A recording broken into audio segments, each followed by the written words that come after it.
Hey there, I want to take a minute, just working in the shop today, show you one little project I'm working on. I'm making some windows for the Castle Gwen out in Triune, and I've got 16 windows to build. And what I'm doing today, I'm making these. These are rivets, but I'm having to hand texture them. Just gives it a little bit of an old look. These aren't period specific or anything like that. We just wanted a nice look. I do forge the little drop latches and things like that, but you know, you weigh things between price and appearance, and these will all be sandblasted and powder coated. I've made a lot of the inner door frames. I've also made all of the outer frames, so I've got all of those built. But today it's pretty warm outside, and it's generally pretty hot in my shop all the time. But I got my big squirrel cage fan blowing, and I got a little small fan blowing back there too. I have another one over here, but it's not on right now. And I also have my big exhaust fan running. But what I'm going to do is demonstrate how I do this texturing, and I'll just walk you through this a little bit. I could be heating these up in the forge, but boy, it throws out so much heat. I'm just trying to keep that down as much as possible. I don't have to. So I have a little system set up here where I've got, this is my riveting, this is my texturing block for these rivets. Now these rivets are just a commercial industrial rivet. I actually picked a bucket of these, I think a 50-pound box of these up at Clark Iron, probably 15 plus years ago, maybe 20 years ago.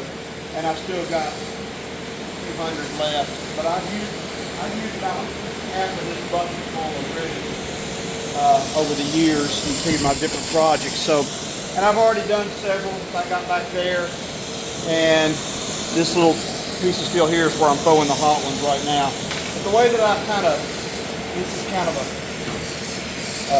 I make a rest. Holding that torch for a long time, it does get tiring on. I have 120 of these to make, so I just start by heating the one in the block, and I'll show you how this kind of goes.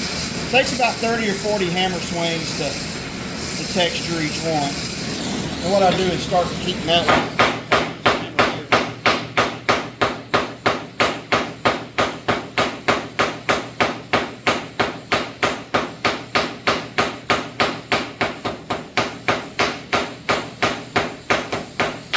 All the time I'm doing that, I'm just trying, I don't try to keep them perfectly round. I want them to look hand-hammered, but I also don't want them to look real mushroomed out like the corn.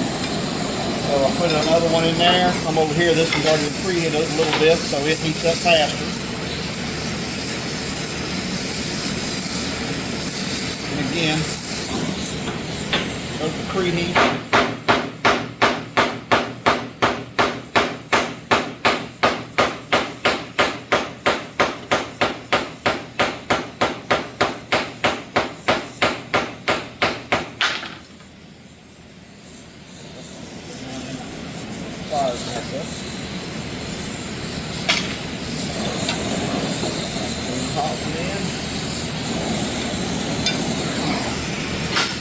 You know, it takes a while. It takes a while to do them. It takes a few hours to get them all made. This just gives you an idea. I'm kind of refining this preheating to help me speed it up.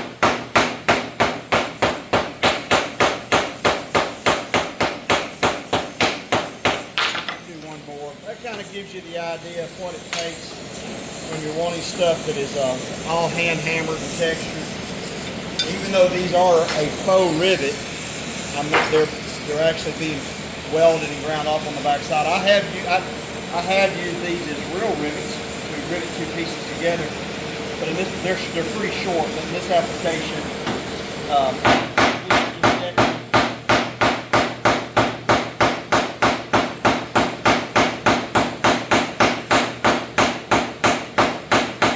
I can do the same thing with bolts. If I'm going to use textured bolts, I can do that. And this will be the last one for this. I'm going to show you how I'm doing it.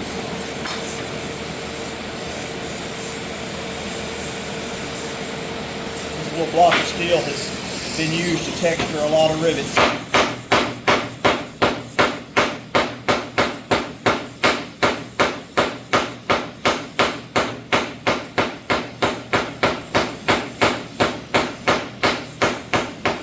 And that kind of shows you what I'm doing. So using the torch today, like I said, you could run your forge. I could run my forge up front.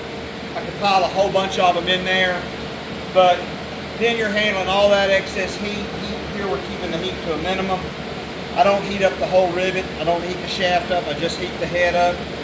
And then when I install them, I just go to the back side, weld them on, and I'll cut them off and weld them on. So that's kind of what I'm doing with this. But anyway, that's what I'm working on today. Should finish these in another hour, something like that, and we wrap up with this part of the project. Y'all have a blessed day.